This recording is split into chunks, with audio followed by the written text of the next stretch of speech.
los martes. Yo ese martes entrego las consignas, tal como habíamos quedado, y ahí hay una semana para presentar el examen, ¿sí? Hasta ahí digo para clarificar un poco todos los tiempos y demás con las clases que quedan y los tiempos de presentación del examen. Eso por un lado. Por otro, correcciones. Me faltan algunos exámenes, así que todavía no los subí. La idea es terminarlos, como sea, llego para el viernes, o sea, en la clase del viernes. La idea es antes de la clase subirles los exámenes para que los vean y el viernes, el que quiera, lo charlamos un poco, o el otro martes, eso ya no hay problema. Pero ya ahí les paso las correcciones del primer examen como para que tengan cada uno la corrección, los comentarios que quieran los podamos saldar en la clase del viernes o en la clase del martes antes de que arranquen a hacer el segundo examen. ¿Sí? Eso como cosa ahí general. Bueno, eso de temas burocráticos, no sé si alguno tenía algún comentario o algo o dudas de esto. No, profe, joya, genial. Yo los viernes no puedo cursar porque tengo otro compromiso, pero bueno, nada. Cualquier cosa el martes, si tengo alguna duda, te consulto. Sí, eso me consultás sin problema o me escribís si querés, no tengo drama, me escribís más que por el foro, por ahí por el mail, pero en todo caso yo mando y quieren, que no sé, querés hacer una consulta o lo que sea, me escribís por mail, en el momento en el que yo puedo te contesto, si no eso lo saldamos directamente el martes. Ahí sé que hay varios que no pueden los viernes, el tema ahí es que justo como yo vieron que formalmente el curso es martes y viernes, digamos, entonces lo que hice es para poder meter más clases meto los viernes, algunos ya me dijeron varios que no podían, así que pero bueno, entiendo que queda grabada, alguno de los compañeros la graba y la sube. Joya. Perfecto. Me quería avisar un compañero, Nicolás, que no iba a poder asistir hoy a la clase, que tuvo un percance. Era para avisarle nomás. Perfecto. Sí, sí, Nicolás que siempre participa. Sí. Sí, sí.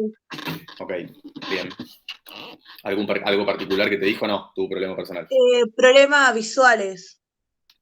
Ok, ok. Bueno, hablen con él. Si tiene algún problema, que me escriba, no hay drama con eso.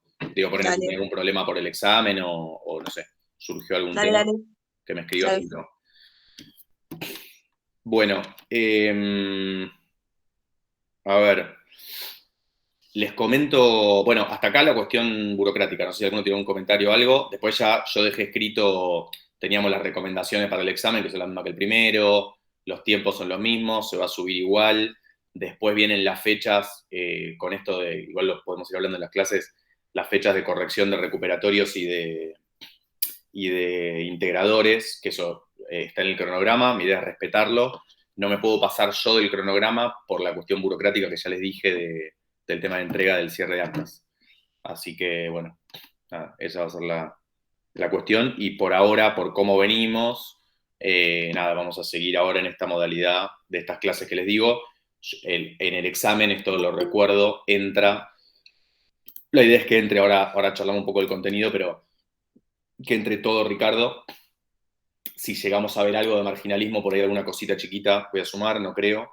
Pero bueno, depende de la clase de hoy y de la clase del viernes. Y el martes, que es cuando les entrego las consignas, mi idea también es avanzar un poco en contenidos. Después todo lo que queda hacia el final de la cursada, como ya me preguntaba uno de los compañeros, alguno me escribió, todos los martes vamos a tener clase. Yo algunos temas voy a ir desarrollando, pero temas que me interesen más a mí de continuar con la cursada. Todos los temas que yo desarrolle después, pero sobre todo voy a usar esas clases para dudas, consultas, para los que tengan que rendir integrador, recuperatorios y demás. Todos esos temas obviamente no entran después en el integrador. Esto digo para que quede claro. Solo entra al integrador y a los recuperatorios lo que damos hasta el segundo examen. ¿Sí? O sea, hasta el martes que viene. Para clarificar con los contenidos. Bueno. Si hay algún comentario o algo me dicen. De esto de contenidos, si no yo avanzo hago un comentario general de lo de contenidos con esto de la clase pasada y de lo que veríamos hoy y el viernes.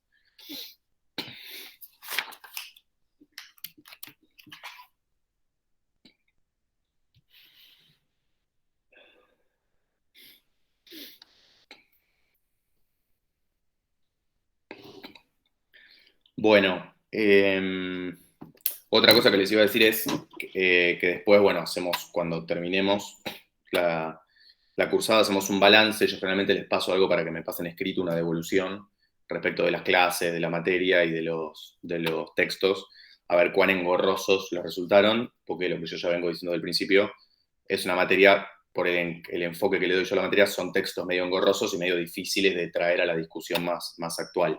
Para el que no tuvo acercamiento a economía, a veces es medio chino, a algunos se les complica más. Bueno, digo esto por una cuestión de evolución de ustedes, que yo después les voy a pedir más al final de la cursada, a los que quieran.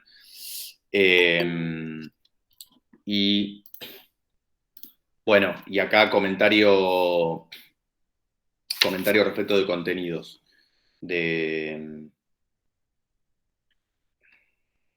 cuál es mi idea con esta clase y la que viene.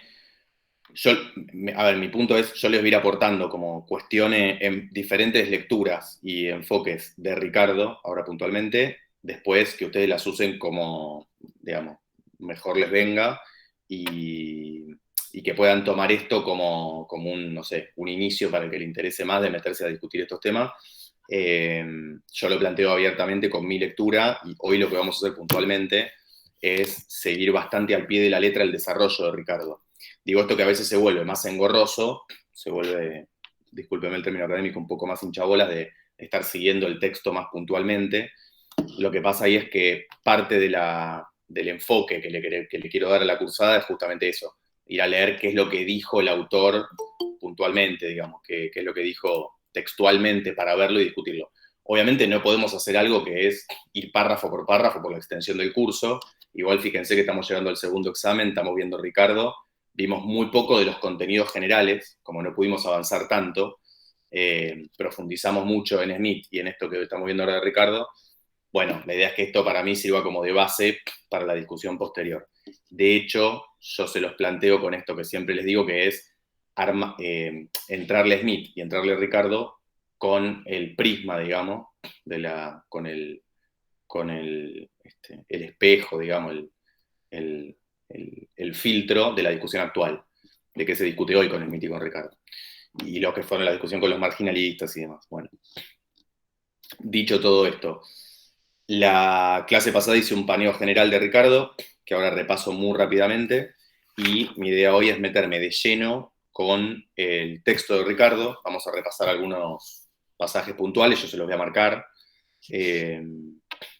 para avanzar en los planteos de Ricardo, y vemos hasta dónde llegamos hoy. Mi idea es llegar inclusive hasta renta de la tierra, y ahí tienen, ¿se acuerdan que tenían textos, como les habíamos llamado, los textos para las clases, los materiales extras para clases? Dentro de los materiales extras que yo les comenté la vez pasada, hay varios, para que los tengan ahí y los vayan viendo, inclusive como el que les subí, ¿se acuerdan? La vez pasada de precio natural y precio de mercado. ¿Se acuerdan que les subí el cuadro ese para que lo sigan? Bueno, si tienen una duda con eso me avisan. Ahora lo que vamos a hacer es ver, hay varios cuadros que yo les subí de Ricardo, primero de discusión de renta de la tierra en artículos periodísticos, que podemos llegar a verlo, y después específicamente el ejemplo de la sección 4. Esto lo digo, yo voy a tratar de plantearlo lo más simple posible. Como ya les planteé la otra vez, la discusión con Ricardo se vuelve un poco engorrosa porque él da mucho ejemplo con números. Yo lo que trato de hacer es llevarle esos ejemplos con números para simplificarlos lo más posible. Si me sale bien la clase, digamos, y podemos simplificarlo, no es tan complejo el planteo. Pero bueno, cuando uno lee el texto original, esto que les decía, el de Ricardo, tiene números medio complejos y en algunas cosas no es tan preciso. Entonces a veces las discusiones se vuelven más difíciles. Digo, me pasa a mí, repasando, no sé, leyendo hoy de nuevo el texto para la clase, hay cosas que de nuevo, que hasta yo que lo leí ya hace 10 años que vengo dándole vuelta, hay cosas en algunos puntos poco claras, pero bueno, vamos a tratar de clarificar lo máximo posible. Nada, contexto general. No sé si hay algún comentario que tengan o algo de la clase pasada o de lo que hayan visto acá, o si les pareció más o menos simple y se entendió el cuadro de precio natural y precio de mercado. Digo, para ver si estamos ubicados. Abro un segundo a ver si estamos bien.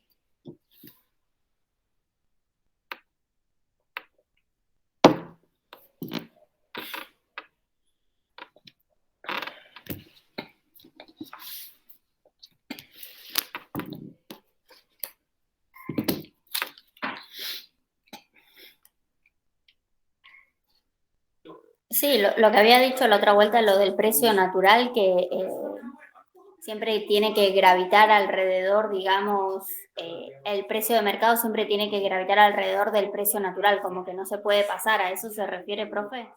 Total, exacto. Me refiero exacto a eso y a que ustedes puedan explicar, que es bien lo que está diciendo ahí Erika, ¿no? Si veo bien, sí, lo que está diciendo Sí. Erika ahí, bien, de poder explicar ustedes eso, poder explicar esa dinámica con sus propias palabras.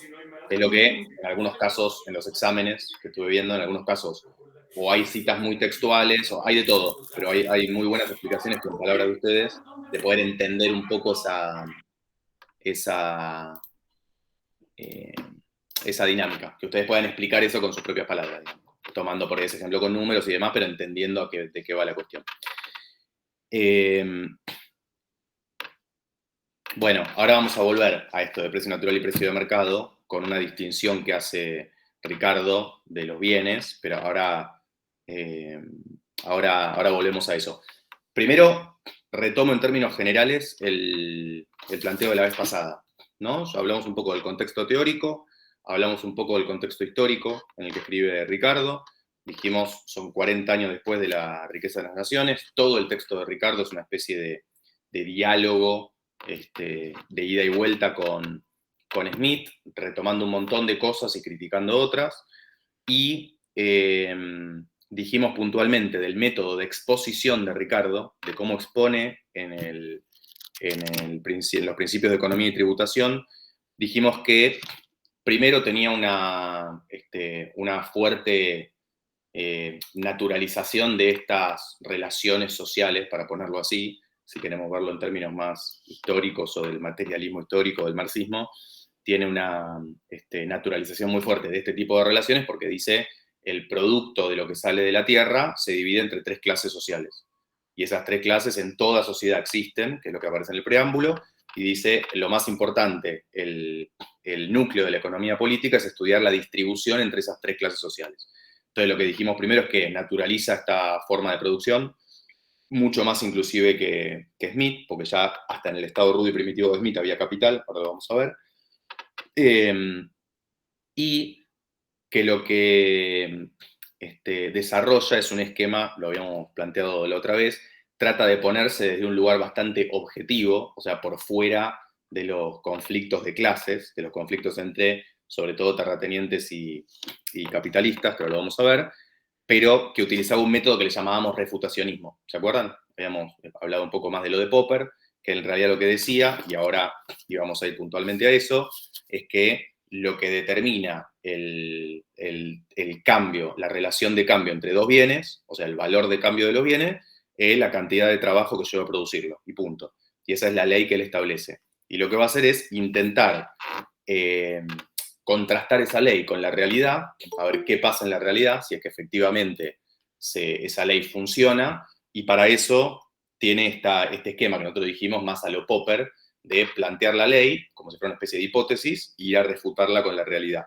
Si esta ley se falsa, digamos, si no coincide con la realidad, es una hipótesis que está falsada, o sea que está mal, y él lo que dice es, voy a plantear este axioma, el valor de cambio de los bienes se determina por el tiempo de trabajo que lleva a producirse, y lo que va a tratar de hacer es corroborarla con la realidad. Que esto es efectivamente, planteábamos la vez pasada, lo que no pudo hacer Smith, ¿se acuerdan?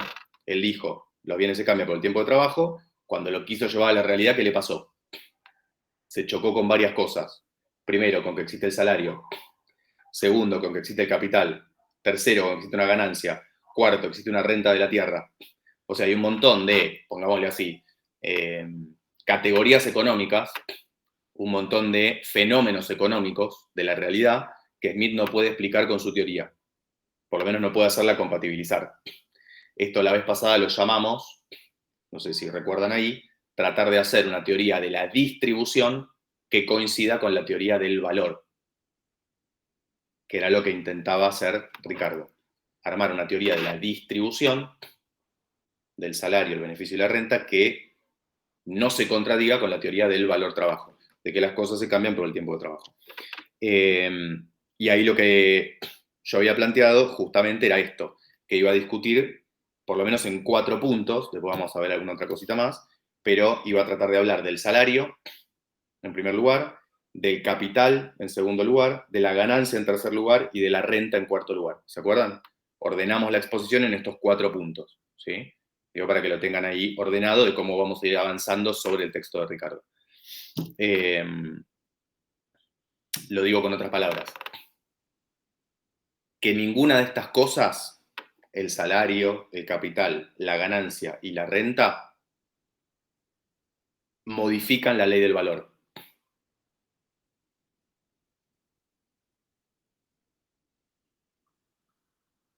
Que ninguna de estas 4 cosas contradice la ley del valor trabajo.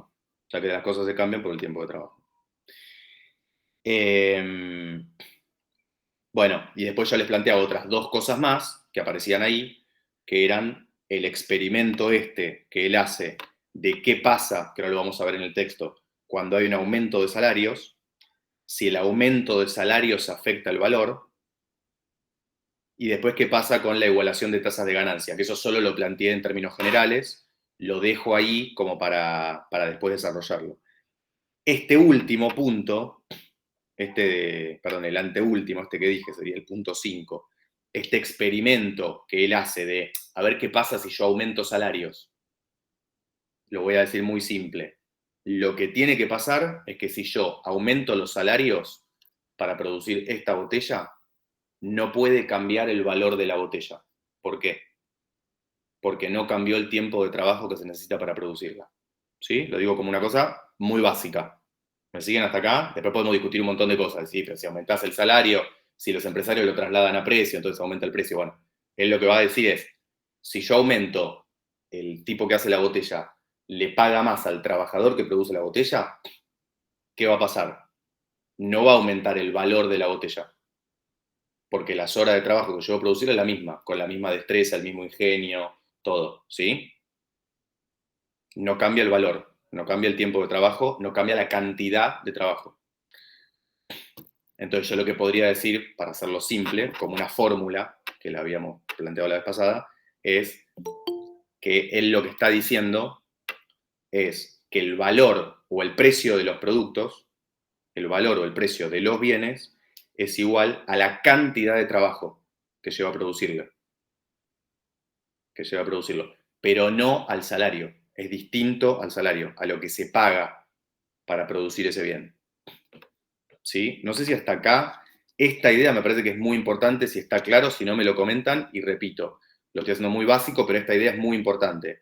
El precio o el valor de las cosas es igual a la cantidad de trabajo que lleva a producirlo, pero es distinto al salario. Es más, no solo es distinto, es independiente del salario. Si yo aumento o bajo los salarios, eso no modifica el valor del producto. Lo que modifica es la distribución de la ganancia que genera este producto. ¿Sí?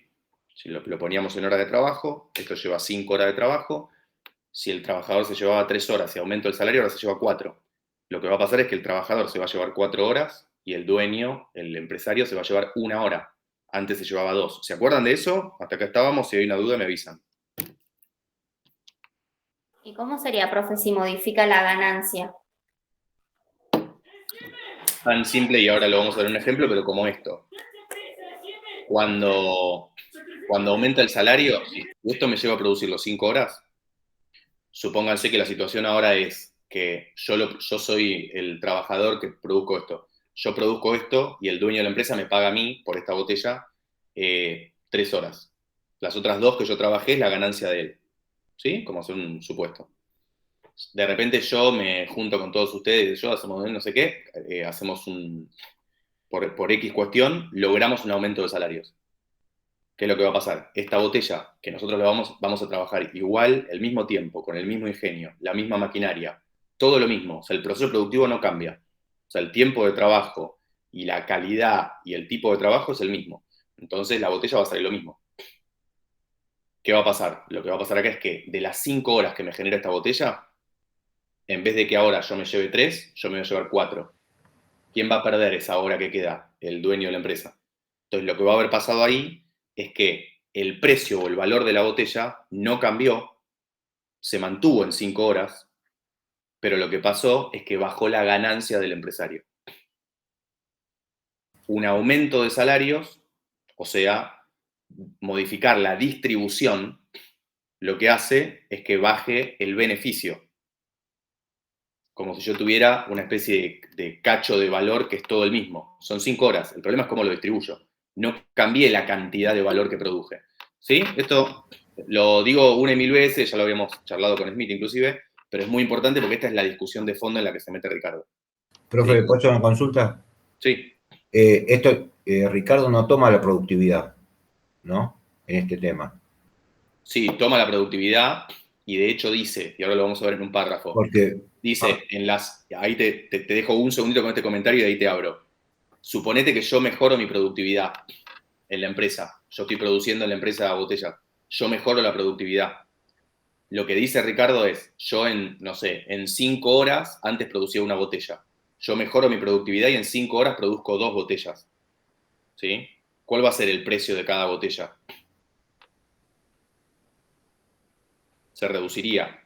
¿Se ve? Porque yo en 5 horas produzco 2 botellas. ¿Me seguís, Alejandro, con eso? no, el tema, no, yo eso sí entiendo, no, la relación salario-productividad. A mayor Claro, salario, total. si yo aumento el salario, la pregunta mía es si yo aumento el salario, como se habla ahora, si yo aumento el salario, como que se va a producir más, como que el trabajador va a querer producir más. Claro, perfecto lo que decís. Lo que va a decir Ricardo es que ese aumento de la productividad, que dice, es cuando aumenta la productividad, la ganancia se la va a quedar el dueño de la empresa y no el trabajador. ¿Por qué?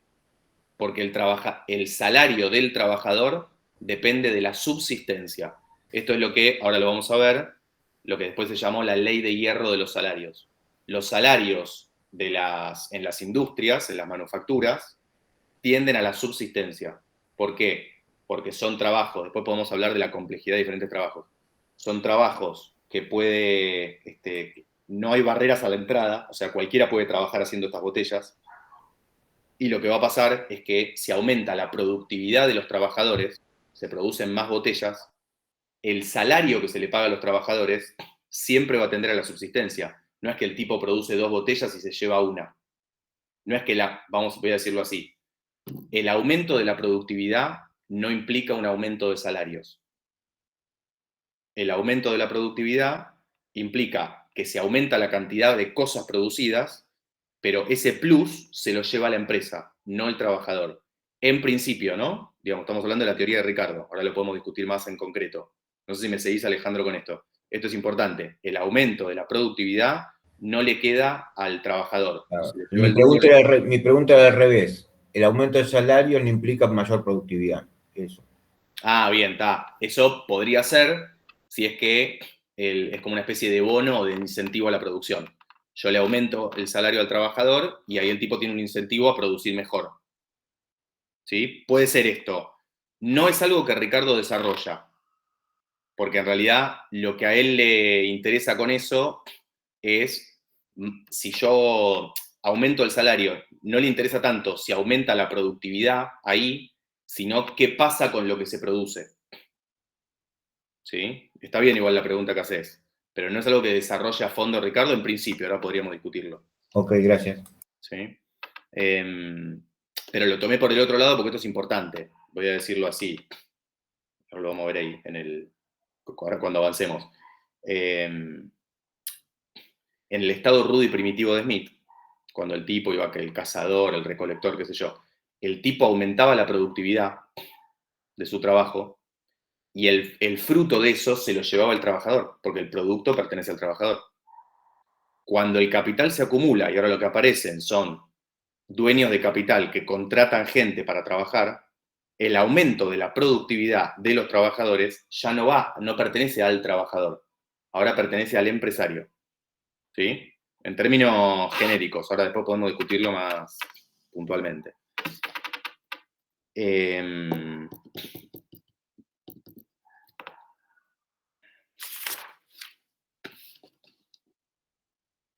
Bien.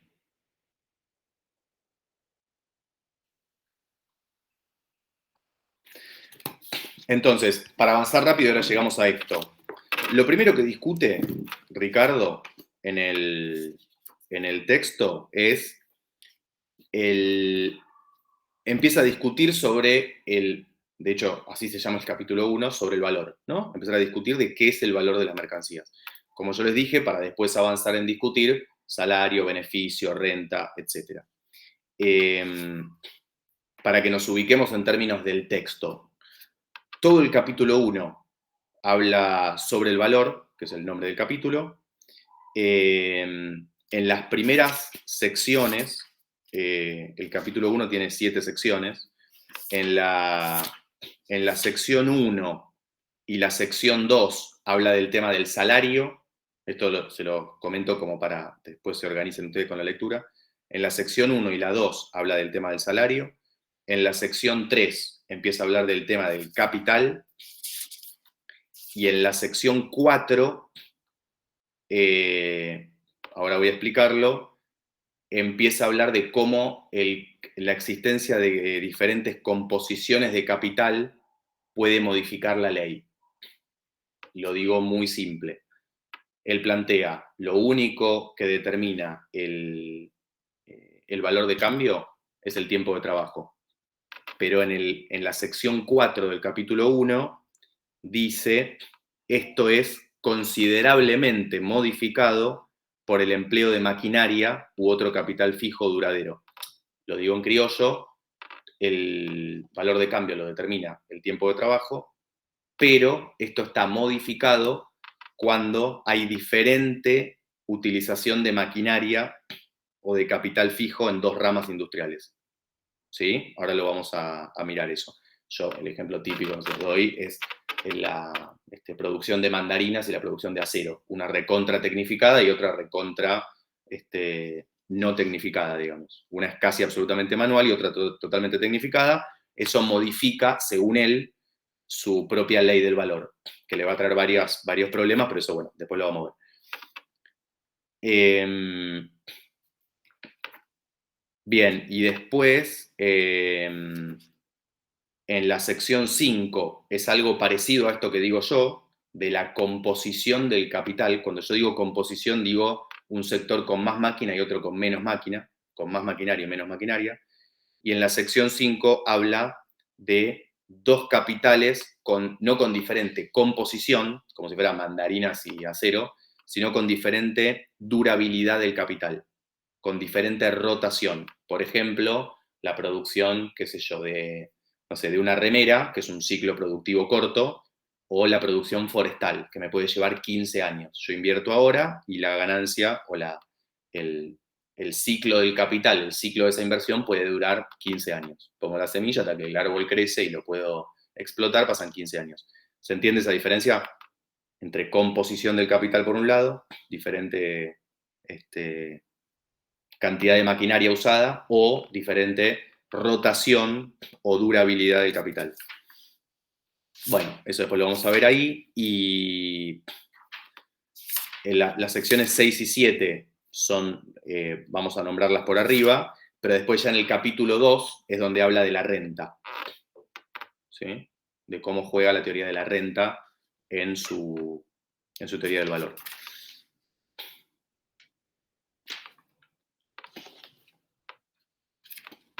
Bien, entonces, para ir rápido con esto. Ni bien habla del valor, empieza a decir, bueno, se generaron muchas, la discusión sobre el valor es muy, o generó muchas discusiones porque hay parece algo muy etéreo, la discusión sobre el valor.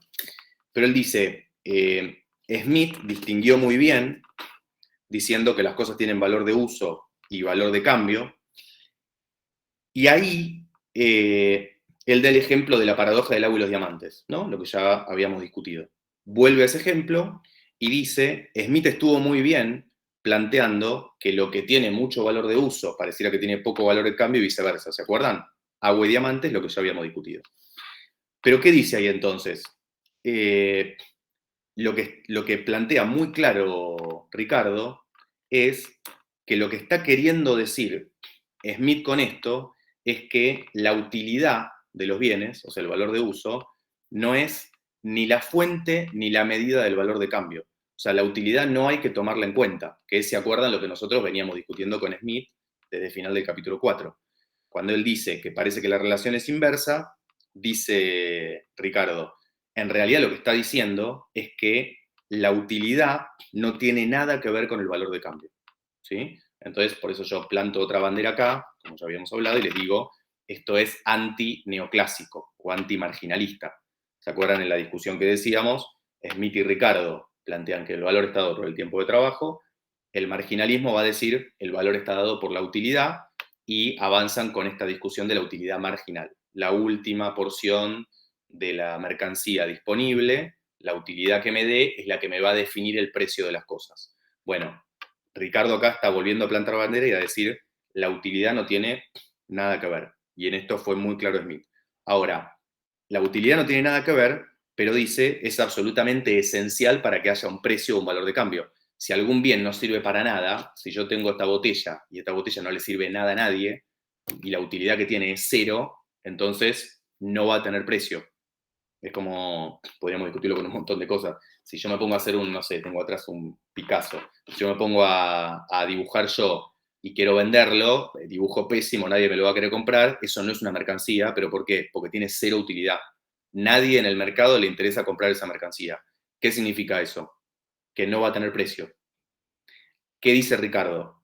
A partir de que tiene utilidad, cuando tiene un mínimo de utilidad, aunque sea un mínimo, ya por tener utilidad pasa a ser una mercancía que a alguien le interesa. Una vez que tiene utilidad, lo que determina su valor de cambio no es la utilidad. Es esencial para que tenga un precio, un valor de cambio, pero una vez que lo tiene, ya lo que determina cuál es el valor de cambio no es la utilidad, que es la cantidad de trabajo. Y acá se mete en una discusión que es muy interesante, la voy a tratar de hacer lo más rápida posible. Dice Ricardo ahí en el capítulo 1, por poseer utilidad, o sea, una vez que cualquier bien tiene una utilidad, los bienes obtienen su valor en cambio de dos fuentes, dice. Entonces acá parece raro, porque ya decía que en realidad el valor de cambio o el precio, ¿qué lo determinaba? El tiempo de trabajo. Pero ahora nos mete otra variable en el medio. ¿Cuál es? La escasez. Dice, depende de la escasez y de la cantidad de trabajo requerida para obtenerlos. Entonces pareciera que hay dos cosas. Que el precio de la botella de agua está dado por el tiempo de trabajo, pero además por la escasez. O sea, si hay mucho o poca agua. ¿Sí? Ahora, una vez que Ricardo plantea esto, lo que dice es, en realidad estos dos factores no van juntos, sino que operan sobre dos tipos de bienes distintos. Entonces ahí lo que hace es separar el mundo de los bienes en dos, totalmente distintos. Dice, hay algunos bienes que son, así lo dice, son bienes que no se puede aumentar la cantidad, o sea, no se puede producir más de dichos bienes. Y da los ejemplos, dice ciertas estatuas, cuadros raros, libros, monedas escasos, vinos de calidad peculiar, que solo puede producirse con algunas uvas, no sé qué. Bueno, yo creo que alguno puso un ejemplo, no sé, algún disco, primera edición de los Rolling Stones, no sé, un disco, que no hay manera, o sea, esa edición, se hicieron 500 discos, no hay otro nuevo, pues no puedo tomar la máquina del tiempo e ir a hacer uno nuevo, por más que pueda ser un vinilo reproducido, ¿se entiende? Es el primero, primera edición. Entonces, no lo puedo reproducir. Llamémosle a estos bienes los bienes irreproducibles, bienes que no se pueden producir más. Y ahí el punto, dice Ricardo, ¿de qué depende el precio de estos bienes?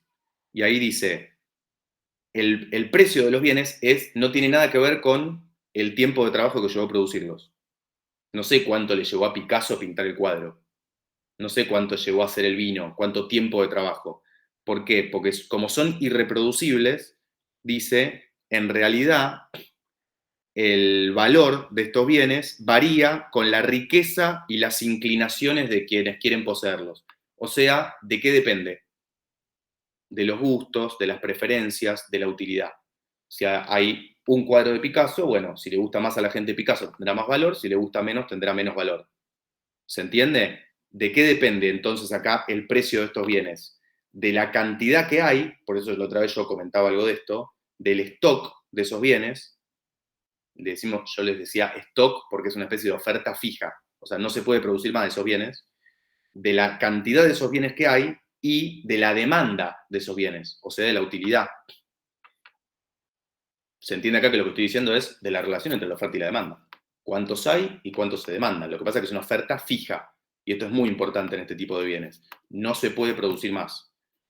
Son bienes con oferta fija. Ninguna actividad del hombre los puede aumentar su cantidad. Y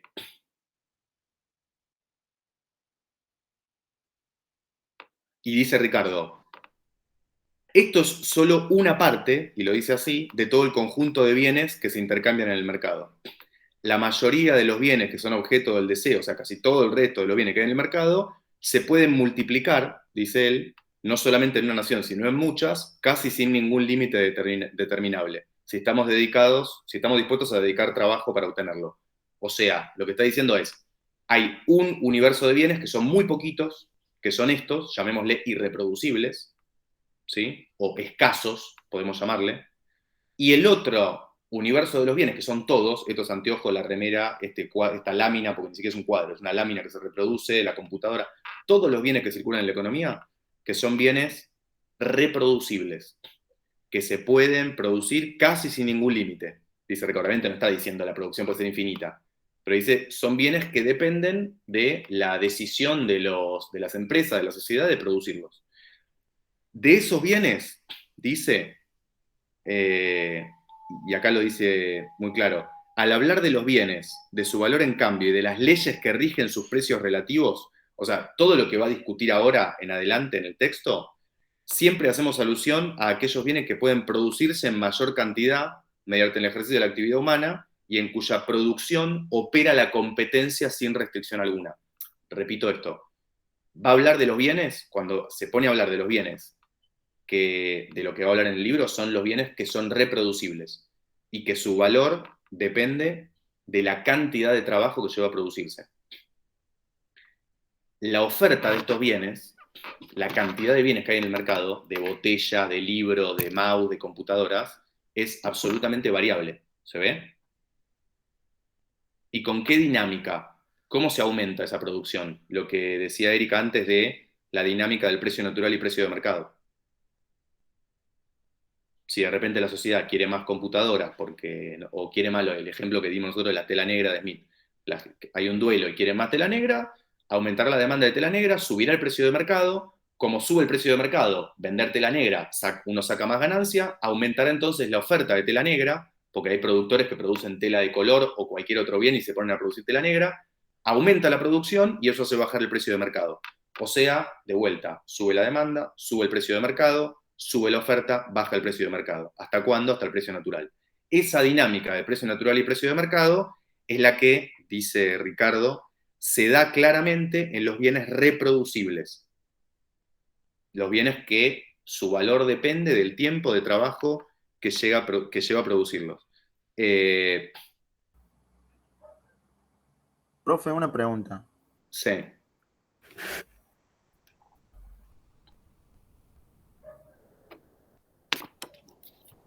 Sí te escucho, ¿eh? Entonces, para ver si me quedó claro, Ricardo separa el mundo de los bienes en dos partes, bienes reproducibles y bienes escasos, ¿puede ser? Totalmente. Y hace hincapié en los bienes reproducibles y, bueno, ahí habla de la oferta y la demanda.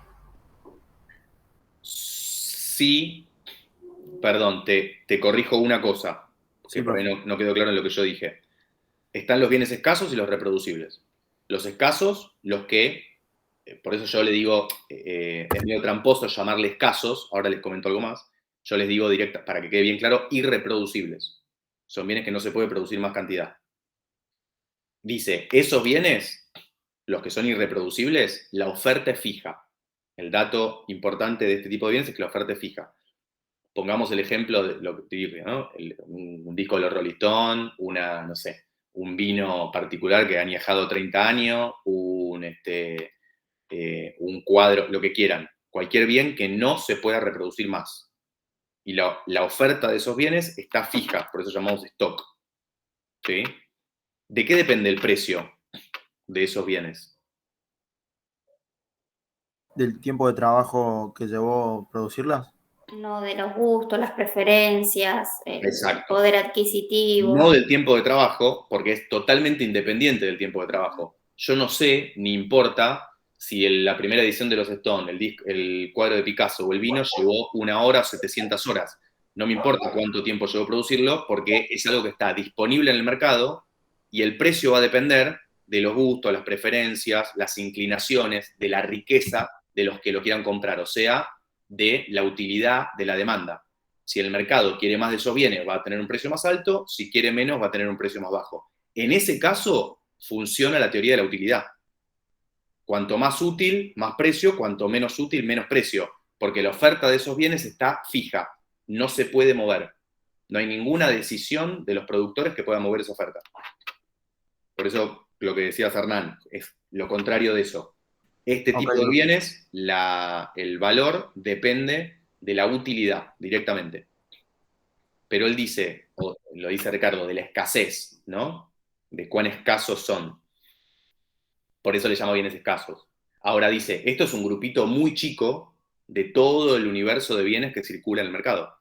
La enorme mayoría de los bienes, dice él, son producto del trabajo humano y se pueden reproducir casi sin ningún límite. Este otro universo, que es el que importa, dice él, no la excepción de los bienes irreproducibles, los bienes reproducibles, ese universo, la oferta es variable. Que la oferta sea variable quiere decir que se puede producir más o menos según las necesidades sociales. ¿Sí? No sé si me seguís, Hernán, con esto. Que esa es la diferencia. Este tipo de bienes depende su relación de cambio, cuánta botella cambio, por cuántos libros, por cuántas tazas, por cuántos monitores. Esa relación de cambio depende del tiempo de trabajo. Pero el cuadro, el vino y no sé qué, no depende del tiempo de trabajo. Depende de la utilidad, de los gustos, de las preferencias. ¿Sí? Entonces, lo que hace es lo separa. Y es muy importante para mí que entiendan esta idea de que la oferta es fija. Porque lo que dice es, en los bienes reproducibles, Ricardo lo dice literal, en la producción de esos bienes opera la competencia sin restricción alguna. O sea, hay libre competencia, cualquiera puede entrar a producir esos bienes. Eso hace que la oferta sea variable y que funcione esta dinámica que yo les pasaba en el cuadro de precio natural y precio de mercado. Y no sé, hasta ahí quedó claro. Tengo una consulta. En el caso de que haya un producto, por ejemplo, la otra vez estaba hablando con mi hijo, me contaba de la PlayStation 3 en su momento con la Xbox. Ajá. Me decía que producir una Xbox había salido alrededor de $600, o sea que el precio de venta era de 800, una cosa así. Y Xbox, con el mismo formato, la terminó vendiendo al precio a $500 o un poco menos. Ajá. ¿Qué pasó con eso? El producto lo tuvo que bajar más el precio de PlayStation como para poder competir con Xbox, pero el costo había sido prácticamente lo que le salía a vender a Xbox la consola. No sé si se entiende lo que digo. Se entiende totalmente. Lo que pasó entonces, ahí. ¿cómo evalúa eso?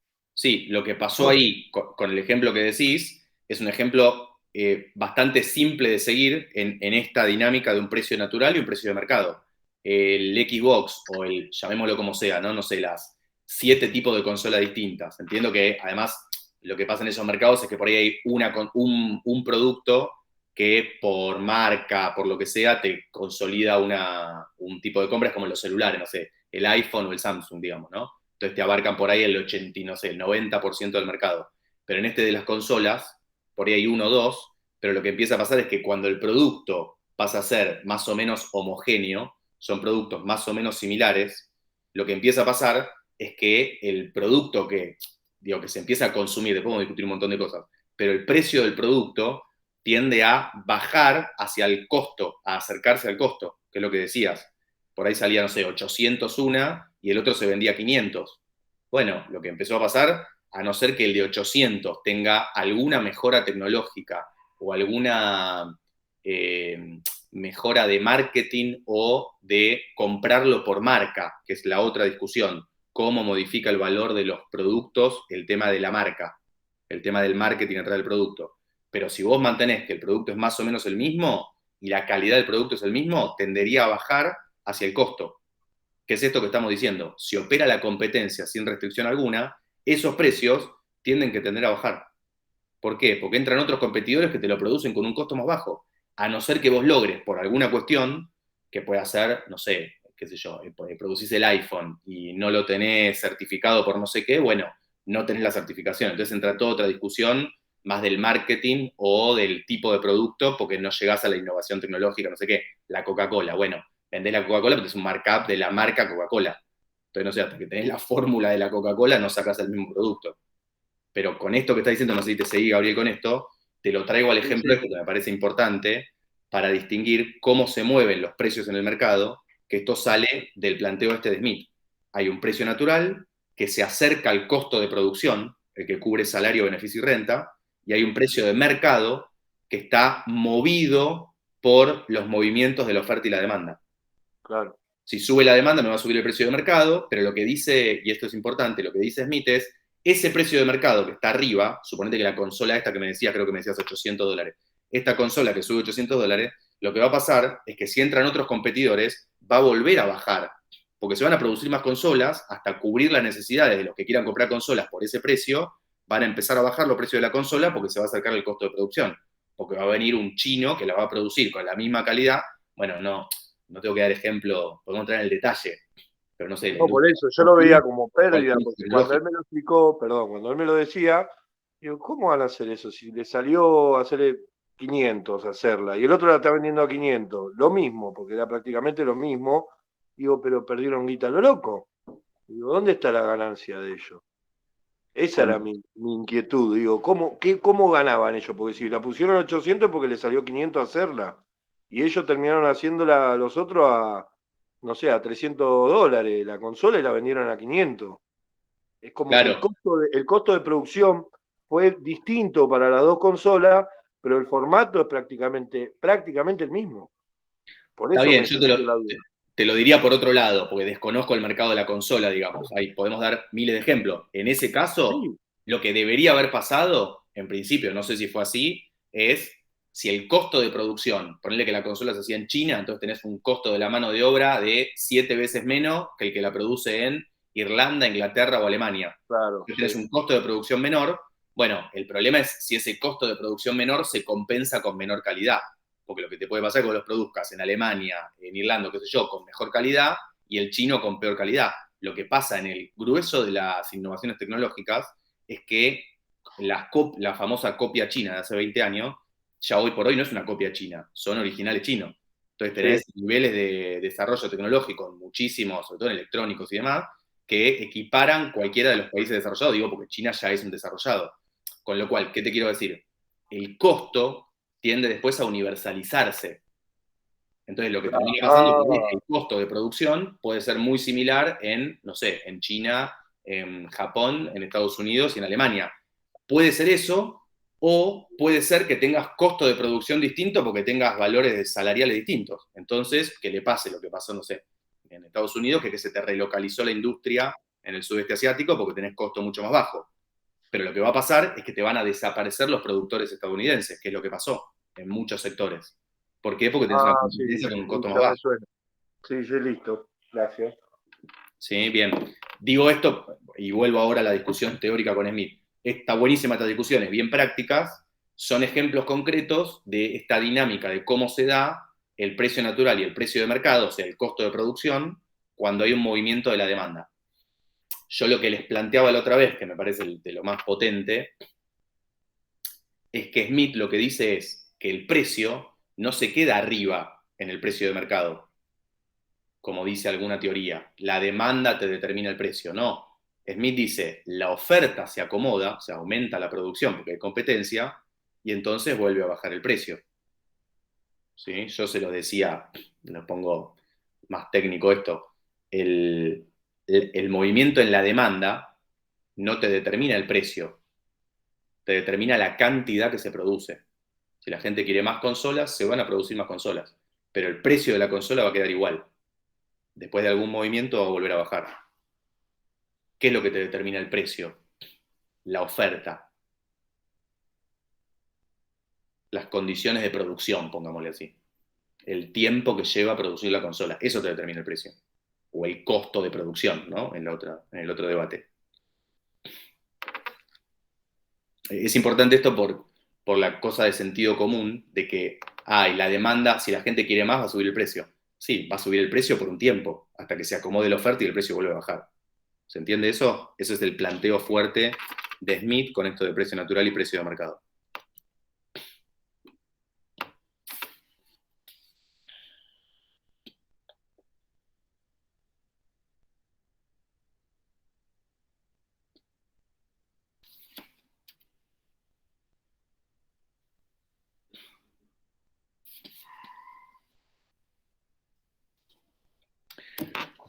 Bien, entonces, esto por un lado. Yo después les iba a decir que se lean, anótense en la página 128 del texto de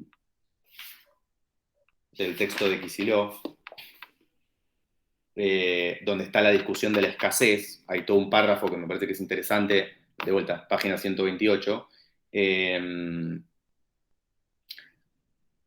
donde se discute el concepto de escasez ahí.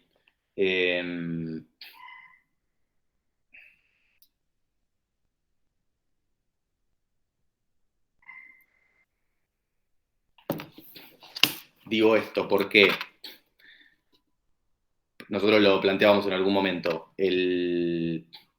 La economía marginalista o neoclásica, los manuales de economía, nos dicen que en realidad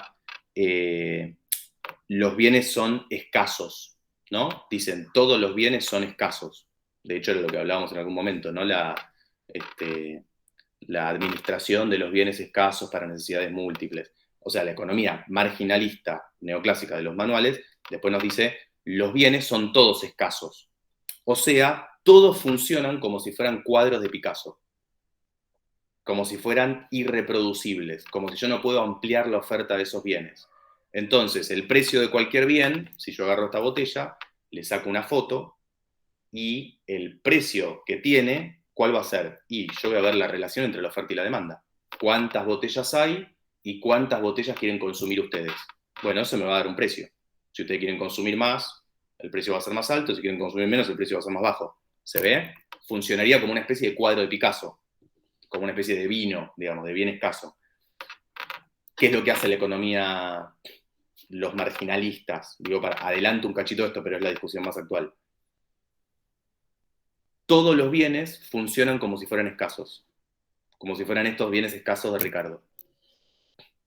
Por eso, de hecho ahí está se pone un poco más técnico esto, nos dicen como si todos fueran escasos en relación a las necesidades múltiples que hay, o a la demanda que es creciente.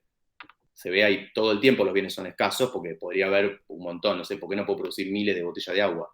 ¿Qué sé yo? Hay gente que tiene sed, hay gente que se muere de hambre en el mundo, y hay indigencia en la Argentina y no podemos producir, bueno, entonces los bienes son escasos, ¿se entiende?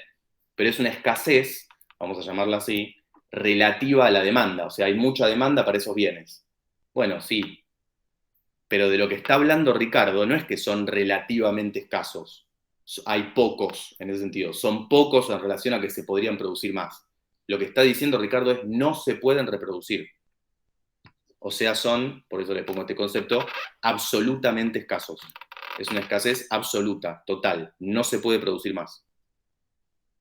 No es que son bienes escasos en relación a que son pocos, en esa idea de sentido común, sino que son escasos de que no se pueden producir más, son irreproducibles. ¿Se entendió esta diferencia entre bienes escasos, que yo les llamo irreproducibles, que es lo que dice Ricardo, y lo que quiere hacer la economía más convencional de los manuales, qué sé yo, de decir, pero entonces el precio de la botella lo determina la utilidad. ¿Por qué la utilidad? Y porque yo saco una foto del momento del intercambio y hay una oferta fija. Hay tanta cantidad de botellas. Bueno, justamente lo que está diciendo Ricardo y Smith es que esa oferta es variable. Entonces, lo que importa, vamos a ponerlo desde el otro lado, Lo que importa no es cuando yo saco una foto de este momento del intercambio. Lo que importa es analizar cómo la sociedad asigna la cantidad de trabajo que tiene a los diferentes bienes. La pregunta es mucho más de fondo. Es una pregunta de, vamos a ponerlo así, de cómo funciona el sistema de precios y la sociedad actual.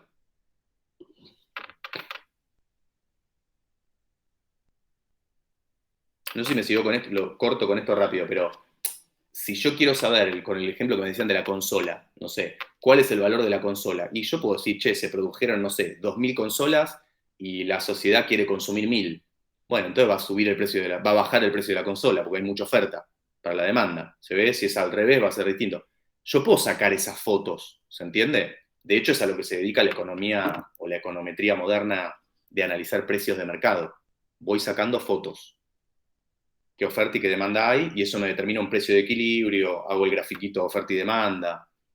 Bueno, lo que quiero decir con esto es, que por eso era la cita que yo les decía del texto de Kicillof, la pregunta de la economía clásica de Smith, de Ricardo, de Marx después, no va a ser, che, decime cuánto sale esta botella si hay 5.000 botellas y, no sé, y la sociedad quiere 3.000.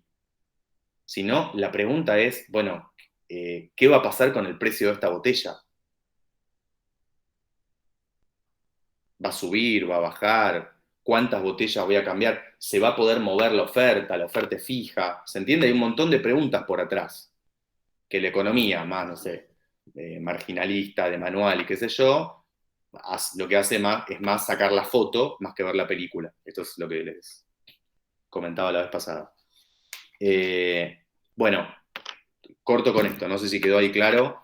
Tema de bienes escasos o irreproducibles y bienes reproducibles, oferta fija, oferta variable, precio natural y precio de mercado. La idea es que tengan bien en claro estas diferentes cuestiones de bienes escasos y bienes reproducibles.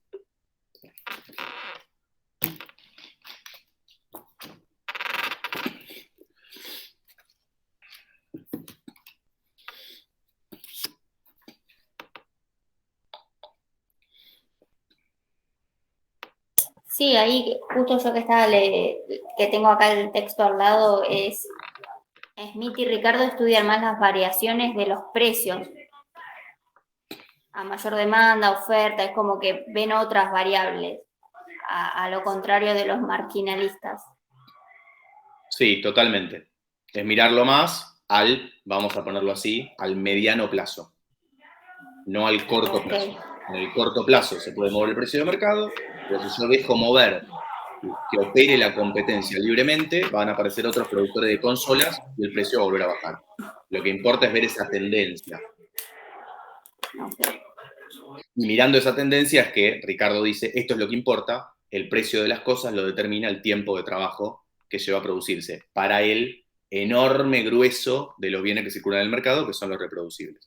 Entonces ahí dice, y cita la frase de Smith, ¿no? El precio de cualquier cosa, dice Ricardo, que dice Smith, lo que le cuesta al hombre que quiere adquirirla son las penas y fatigas, qué sé yo. ¿Se acuerdan que era esto del trabajo incorporado? Entonces ahí cita al trabajo incorporado, dice, el precio, como lo dice Smith, el precio de las cosas está determinado por el valor de cambio de las cosas, por el trabajo incorporado, por las penas y fatigas que lleva a producirlo. Y dice ahí, en el estado rudo y primitivo, cita lo que habíamos visto en el capítulo 6, la única circunstancia que sirve de norma para el cambio recíproco de diferentes objetos es la proporción de las diferentes clases de trabajo que se necesitan para adquirirlos. Entonces dice, si en una nación de cazadores sale el doble, qué sé yo, ¿se acuerdan que era el primer párrafo del capítulo 6? Bueno, dice, ahí está la clave. Esto es la teoría del valor, que Smith la llegó a desarrollar muy bien, ahora vamos a ver qué error cometió, la llegó a desarrollar muy bien diciendo, el precio de las cosas se determina por el tiempo de trabajo. Y esto da el ejemplo en el estado rudo y primitivo, donde no hay capital, no hay nada, si cuesta el doble producir un ciervo que un castor, bueno, obviamente el precio va a ser el doble el ciervo del castor. Esa es la regla, que parece muy pavo y muy obvia, pero esa es la dinámica con la que se intercambian los bienes. Y ahí Ricardo dice, esta es la base del valor de cambio de todas las cosas.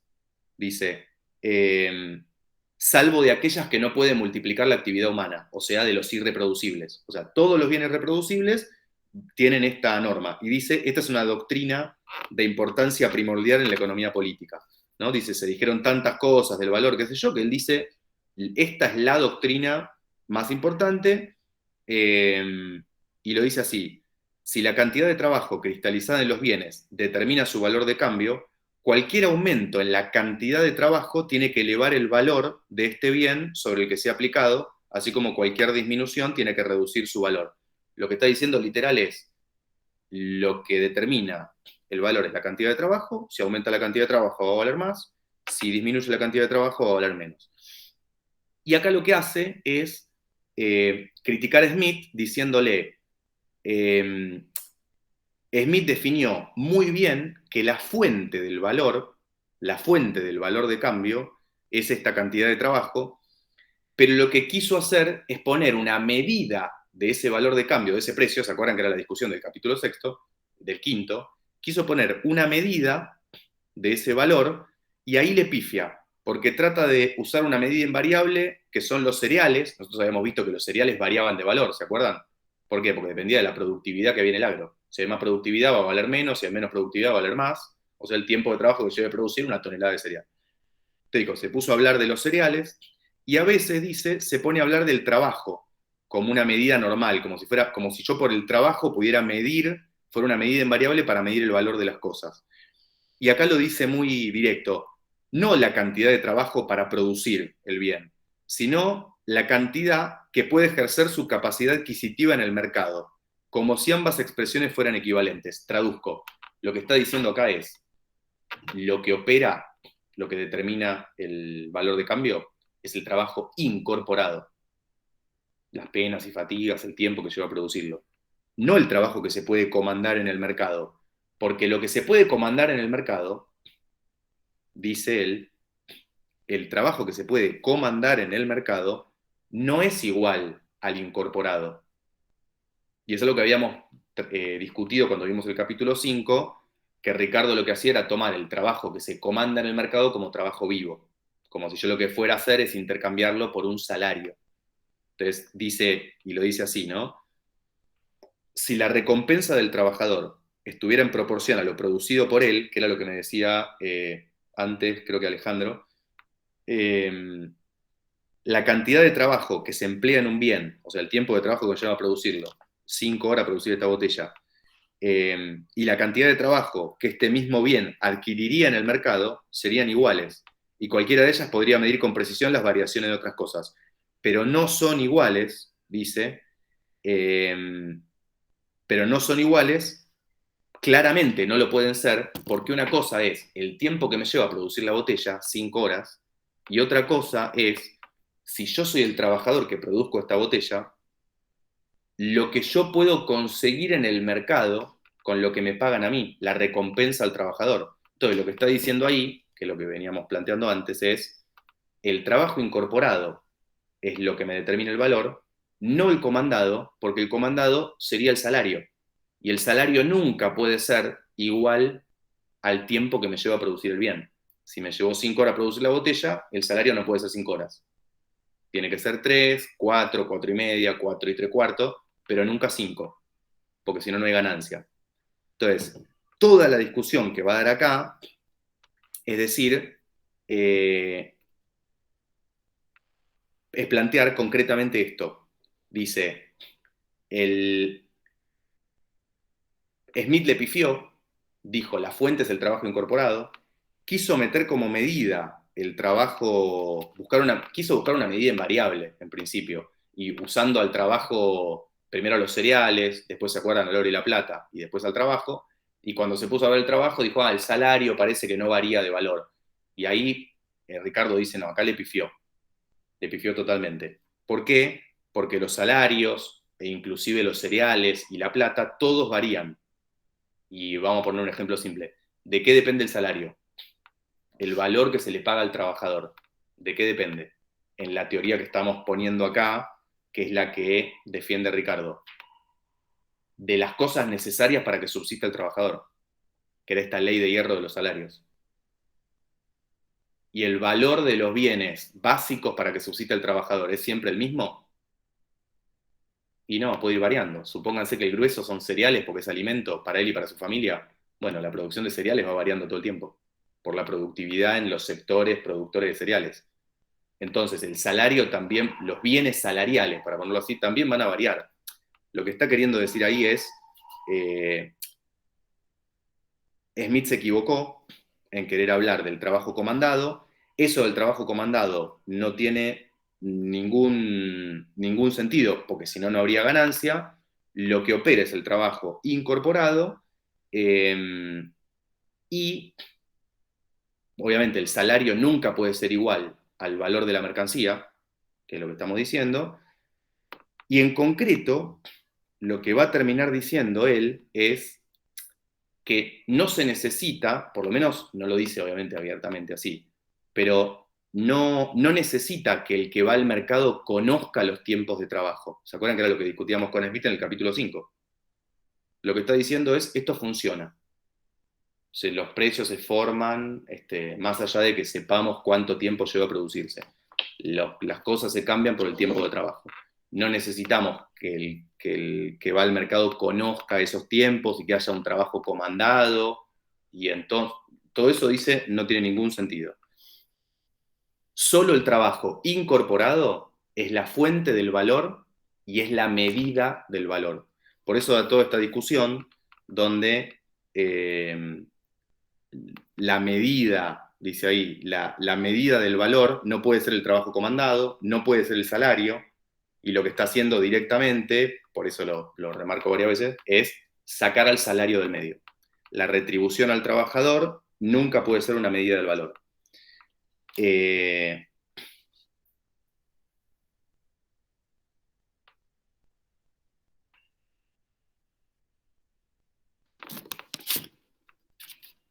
Incluso da unos ejemplos ahí, ¿no? Dice, si en algún momento dice, si, no sé, si el calzado y la indumentaria del trabajador, esto les recomiendo que lo lean, hay partes que son pesadas del texto de Ricardo, pero tiene ejemplos que están piola, dice, si, no sé, si la indumentaria y la vestimenta del trabajador en algún momento, porque mejora la productividad, se reduce su valor a la mitad, supóngase que la remera ahora pasa a valer la mitad, lo que él dice es, eso no implica que el trabajador ahora va a poder consumir 2 remeras. Lo que va a pasar es que por la propia competencia del mercado va a bajar el trabajador va a seguir consumiendo una remera, que es lo que necesita para subsistir. Lo que va a pasar es que el salario, el costo salarial va a bajar. Supónganse que antes la remera, como un ejemplo, salía, no sé, 500 pesos. Ahora mejora la productividad, entonces la remera sale 250. Lo que él está diciendo es, entonces, ¿qué quiere decir esto? ¿Que el trabajador va a poder consumir 2 remeras?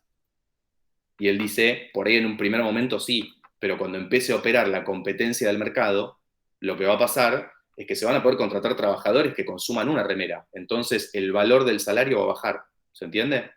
Y ahora va a consumir, el trabajador va a volver a consumir una remera, que es lo que necesita, por 250, no por 500. ¿Qué es lo que está queriendo decir? Que y esto es lo importante, lo que determina el salario, o sea, lo que se le paga al trabajador, es la subsistencia, que es esta ley de hierro. Eso es lo que determina el salario del trabajador, que es totalmente distinto a lo que determina el precio de la mercancía o el valor de cambio. ¿Y qué determina el valor de cambio? El tiempo de trabajo que lleva a producirlo. ¿Sí?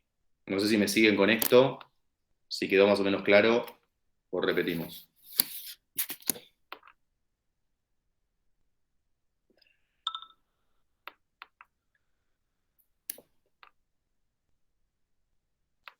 No, profe, se entendió. Perfecto.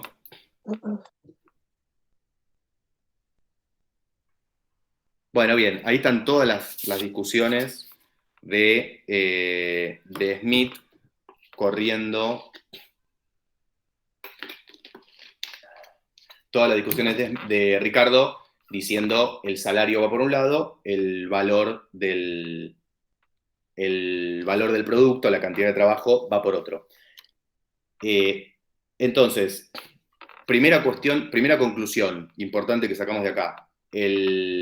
La cantidad de trabajo En principio, el salario, que exista un salario, no me contradice la ley del valor. ¿Por qué? Porque el salario, ¿qué lo determina? El tiempo de trabajo que lleva a producirlo. ¿Qué cosa? Producir los bienes que necesita el trabajador para la subsistencia. Entonces, vuelvo. ¿Qué me determina el precio de las cosas? El tiempo de trabajo que lleva a producirlo. Y el salario que se le paga al trabajador, ¿qué lo determina? La subsistencia del trabajador. Entonces son dos cuestiones totalmente distintas. Vamos a ponerlo en términos de horas.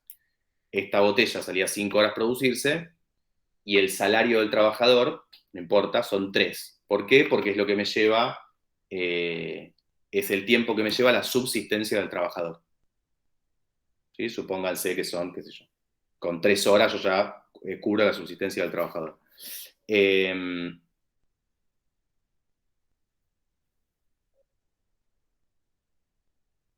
Bien, ¿se entiende? Primera cuestión. Que exista salario no es un problema, no contradice la ley del valor, de que las cosas se cambian por el tiempo de trabajo. ¿Por qué? Porque el salario lo determina la subsistencia para el trabajador. Entonces, primer punto. Segundo punto. Hay un conflicto de origen, de hecho que es lo que aparece en varios de los párrafos de esta sección 1 e inclusive en la sección 2, donde lo que aparece es la idea de que todo lo que aumenta el salario es lo que disminuye las utilidades. O sea, hay una relación inversa entre la utilidad y el salario. Cuanto más aumenta el salario, más baja la utilidad, e inclusive es proporcional, que es este ejemplo que yo daba al principio.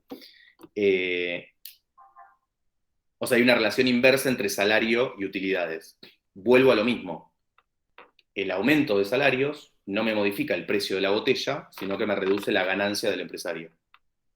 ¿Sí? Ahora, ¿qué pasa? Ese conflicto entre capital y trabajo, ese conflicto entre salario y beneficio, entre salario y utilidad, que es un conflicto de base en cómo se organiza la producción acá en esta forma de producción, dice él, ya está definido. Es un conflicto muy importante, pero que ya está definido. ¿Por qué ya está definido? Porque los trabajadores pueden llegar a pelear por aumentar su salario por un tiempo, pero esa pelea por el aumento de salarios no va a tener, vamos a ponerlo así, una base material, no se va a poder sostener por mucho tiempo. ¿Por qué? Porque va a aumentar la oferta de trabajo. Si mejoran las condiciones, se van a reproducir más los trabajadores o va a aumentar la oferta de trabajadores que vendrán de otro lado, aumenta la cantidad de trabajadores. Cuando aumenta la oferta de trabajadores, ¿qué va a pasar con el salario? Y va a tender a bajar. ¿Hasta cuándo va a tender a bajar? Hasta que sea la subsistencia, hasta el nivel de subsistencia. Entonces ahí lo que se da es algo que no desarrollamos mucho con Smith nosotros, que es la dinámica de precio natural y precio de mercado en el mercado de trabajo. ¿Qué es esto? Los trabajadores podrían por un tiempo aumentar el salario, mejorar sus condiciones de vida, pero eso, si opera la competencia, va a volver a hacer bajar el salario. ¿Hasta dónde va a bajar el salario? Hasta el nivel de subsistencia. Esta es la famosa ley de hierro de los salarios. No sé si se sigue con esto o retomamos y volvemos. Esta parte es muy importante porque lo que está queriendo decir Ricardo acá es, primero, que exista salario no me contradice la ley del valor, como les planteaba.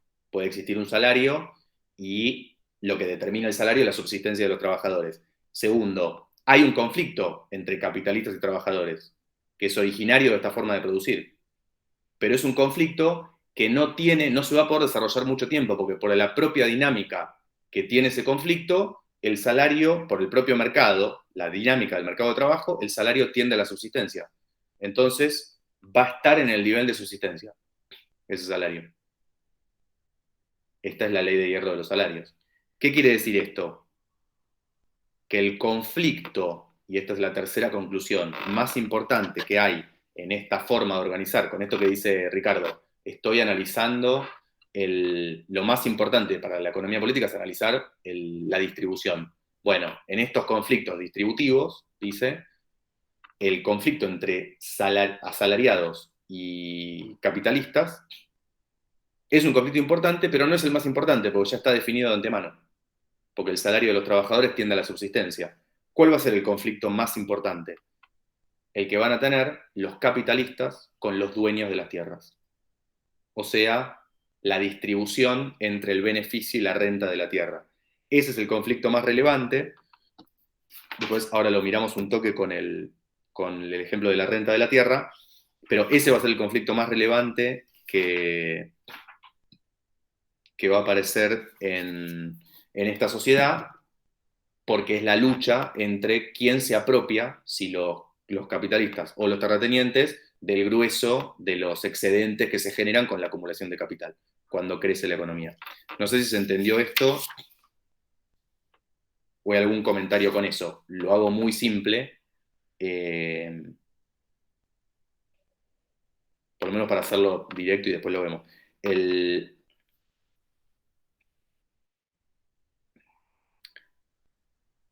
conflicto entre capitalistas, volvemos a esto, el conflicto entre los dueños de las empresas y los trabajadores ya está definido por la ley de hierro de los salarios. ¿Cuál es el más importante? El conflicto entre capitalistas y dueños de las tierras. ¿Dónde se abrocha este conflicto? ¿Dónde aparece como muy específico? En el precio de los alimentos, en el precio de los granos. Los terratenientes van a querer que sea cada vez más alto, porque cuanto más alto el precio del grano, mayor la renta de la tierra, ahora lo vamos a discutir. Y obviamente el sector empresario que quiere tener un costo salarial más bajo, lo que va a empujar es porque el costo del grano sea cada vez más bajo. El costo del alimento sea cada vez más bajo.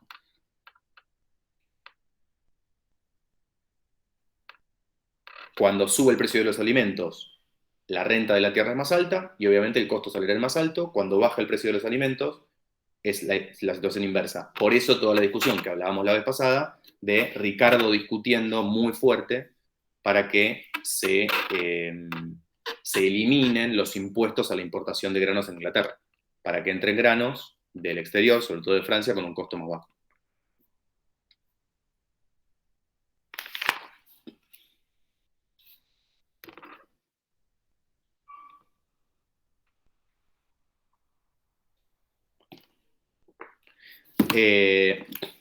Sigo adelante entonces. ¿Estamos con esto? Traté como de organizar esta primera parte. Punto 1 entonces, el salario en la discusión de qué determina el valor y de qué rol juega el salario. Ricardo lo que hace es separar salario de cantidad de trabajo.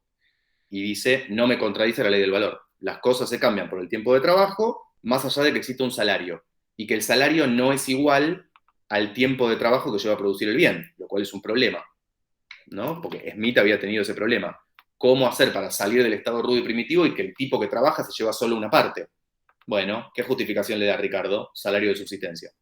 Ley de hierro de los salarios. Y así funciona, de hecho, dice él, el mercado de trabajo.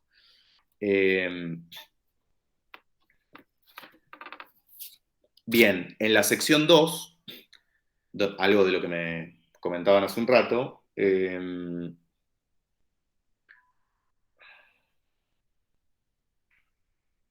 dice él que, respecto de cómo se paga el trabajo, que obviamente hay distintas calidades de trabajo que son remuneradas de diferente modo. Yo les ponía el ejemplo de, no sé, el gerente de software de Microsoft y no sé, y un trabajo muy básico que no requiere ninguna formación. Bueno, evidentemente no es lo mismo una hora de uno y una hora de otro, pero eso se ajusta en el mercado. Lo dice Ricardo literal, las valuaciones de las distintas calidades de trabajo se ajustan rápidamente en el mercado, lo cual es obvio. Una hora de un trabajo mucho más calificado va a valer mucho más que una de uno mucho menos, y eso no modifica la ley del valor. Lo que eso se va a hacer es que se va a ajustar en todo caso en el intercambio en el mercado.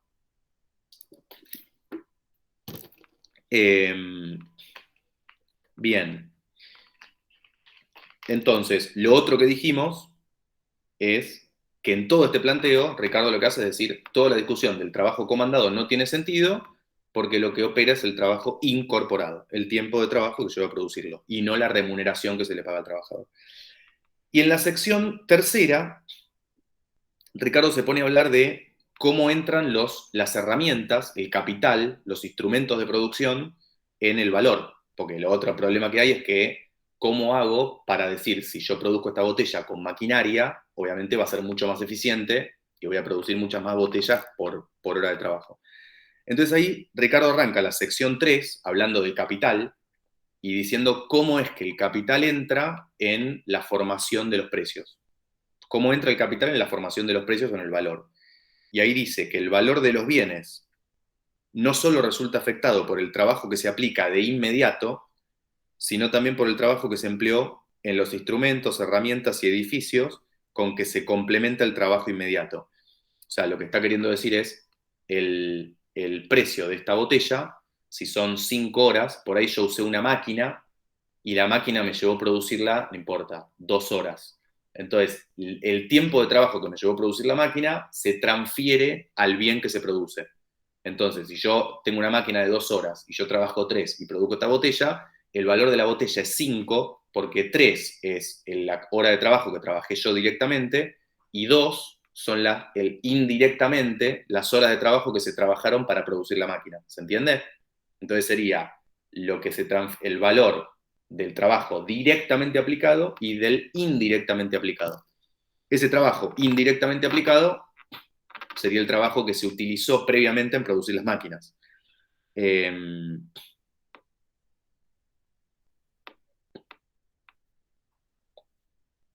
Profe, una consulta con la sección 2 cuando estaba explicando la hora del gerente de Microsoft y de otra profesión. Usted dijo que una hora vale más que la otra por el estudio, por un montón de variables, ¿no?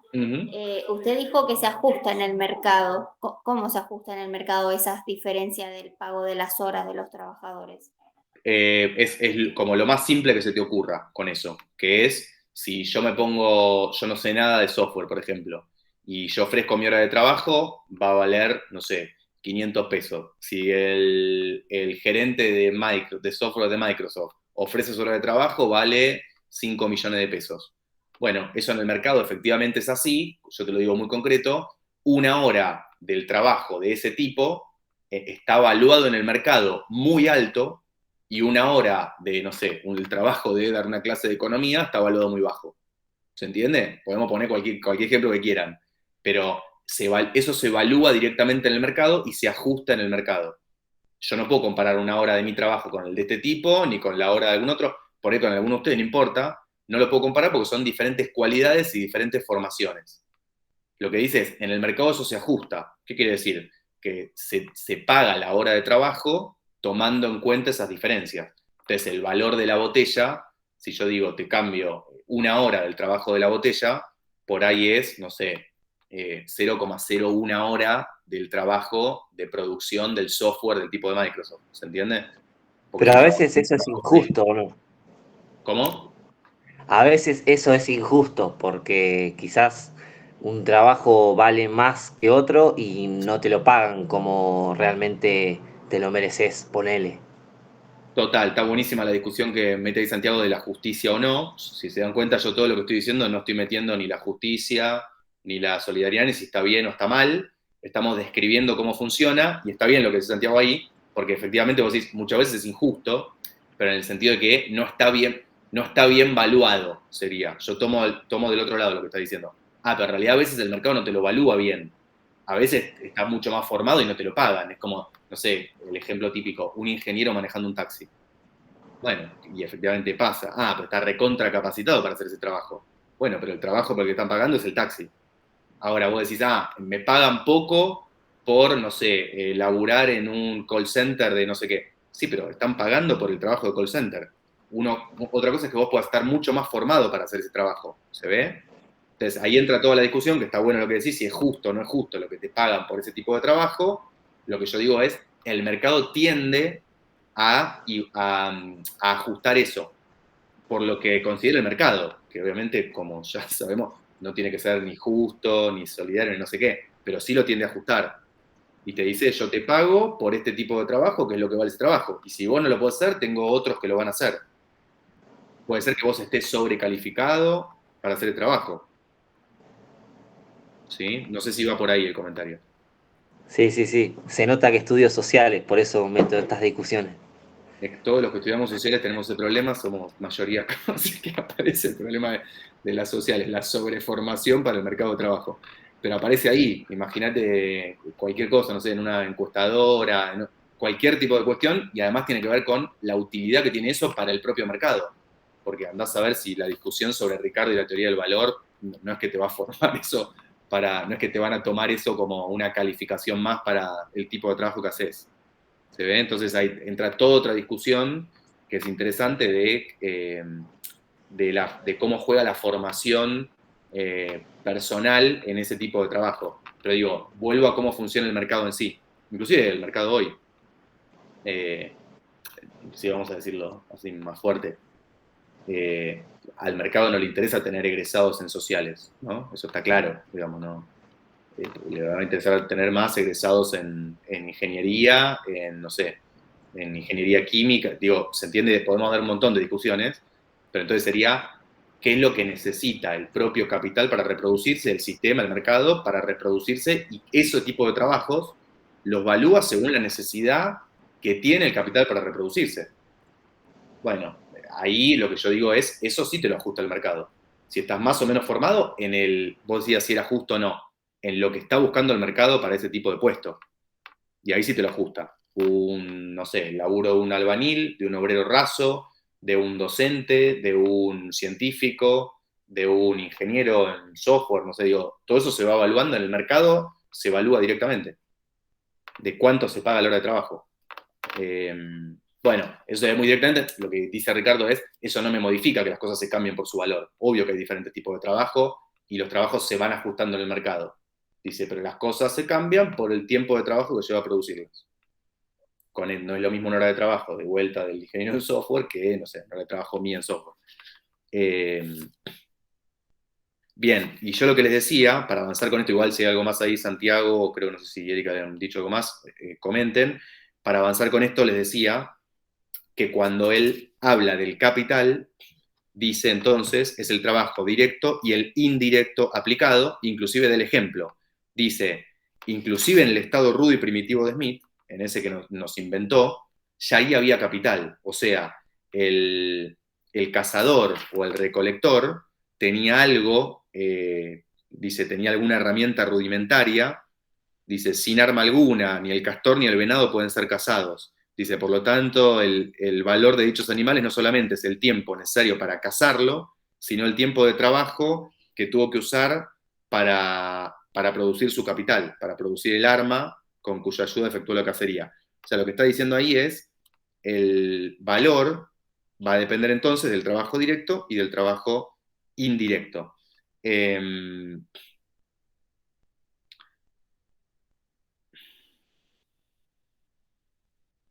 Bueno, y ahí aparecen varias frases con esto, no solo en la producción inmediata, sino en la producción de las maquinarias.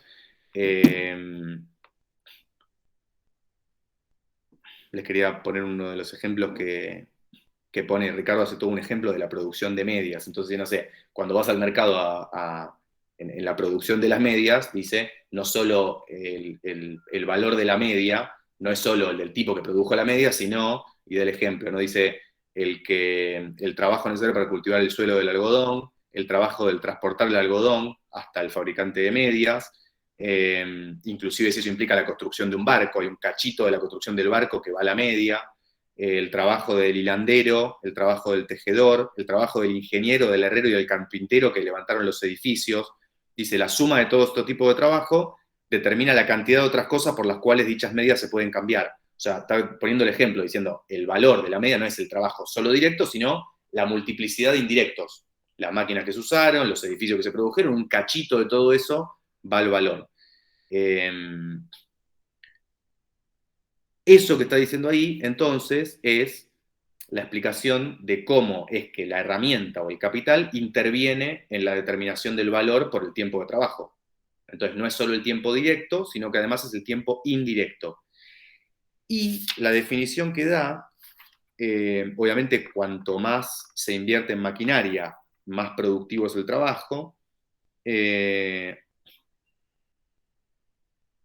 Ahí vuelve a hablar de que lo que se paga de utilidad es de que la relación entre utilidad y salario es inversa, pero por más que pague más salario, eso no me va a modificar el precio de las cosas.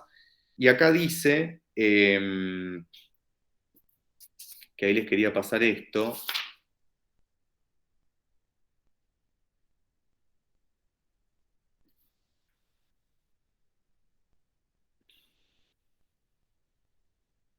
Bueno, no les quiero enroscar con esto con el tiempo, pero lo que está diciendo ahí es que la pregunta sería entonces, ¿cómo es que, qué sé yo, la máquina con la que se produjo la media me transfiere valor? Y él dice, esa transferencia del valor al producto se da en relación al desgaste. Si yo tengo una máquina para producir la media, que la máquina la usé completa para producir esa media, entonces el valor que va a tener la media va a ser las horas de trabajo que yo hice en producir la media, más el valor entero de la máquina. Pero por ahí la máquina, en vez de producirme un par de medias, me produce 1000 pares de medias. Entonces esa máquina se va a prorratear en las 1000 medias todo el valor que tenía, ¿se entiende? Lo que está diciendo es cómo aparece el valor de la máquina en el producto. Y él dice, en relación directa con el desgaste. Cuanto más rápido se desgasta, más valor me transfiere. Si yo para producir esta botella me comí toda la máquina entera, todo el valor de la máquina va a esta botella y va a tener un precio muy alto. Si en cambio la máquina es muy eficiente y me produce 10.000 botellas, el valor, las horas de trabajo que llevo a producir la máquina se van a prorratear en esas 10.000 botellas. Se los digo más enroscado. La tasa de transferencia, cómo se transfiere el valor de la máquina al producto, la tasa de transferencia es inversa a la durabilidad. Cuanto más dura la máquina, menos valor me transfiere por cada producto o por cada ciclo productivo. Si la máquina me dura 10 años, bueno, me va a transferir por cada año, me va a transferir una décima parte de su valor. ¿Sí? Si la máquina me dura un año, el 100% se me consume ahí. Entonces eso se va todo el valor del producto de que se trate.